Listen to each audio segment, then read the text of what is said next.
Good evening, everybody. Tonight's story is a book from Thomas and Friends, Thomas's Crazy Day.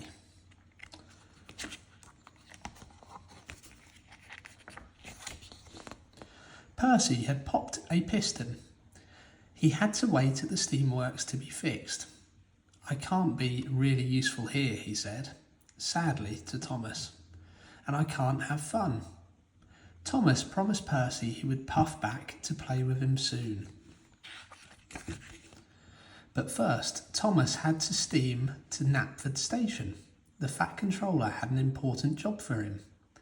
"I want you to take Bash, Dash and Ferdinand to the docks," said the Fat Controller. "Show them how to load freight and be really useful." Thomas was excited about leading Bash, Dash and Ferdinand to the docks, but then he remembered his promise to Percy. "Oh no," he puffed, "how can I play with Percy and show the other engines how to be really useful?" At the docks, Thomas had a brilliant idea.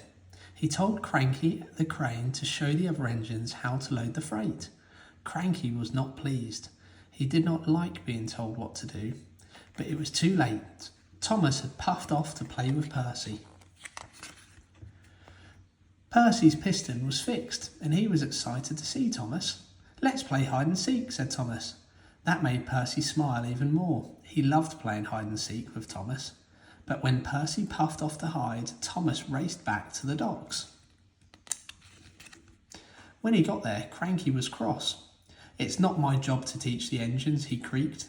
Now Thomas was cross too. "You know all about loading freight," he said. "Please help Bash, Dash and Ferdinand and I'll be back soon." Thomas whooshed back to find Percy, but he was so busy worrying about the freight that he didn't see Percy hiding. Thomas gave up looking for Percy and raced back to the docks. Percy was all alone and sad in his hiding place. Thomas thundered into the docks, and there, what did he see? Cranky had lifted up Ferdinand and was loading him onto the ship. Cranky thought it was funny. "Unload Ferdinand now, please," Thomas puffed crossly, and then he whooshed full speed back to find Percy.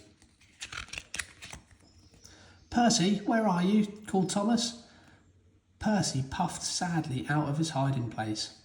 "You didn't play properly," he said. "That was no fun at all." Thomas had upset Percy, and he hadn't loaded the freight with the engines either. He felt terrible, but then he had an idea. Thomas and Percy puffed to the docks where Ferdinand was back on the tracks. Then they both showed the other engines how to load their flatbeds with freight. And with a bash and a dash and a giggle, they all worked together. "That was fun, Thomas," laughed Percy, and everyone agreed, even Cranky. Thomas beamed from buffer to buffer. "Being really useful is the most fun of all," he peeped. The end.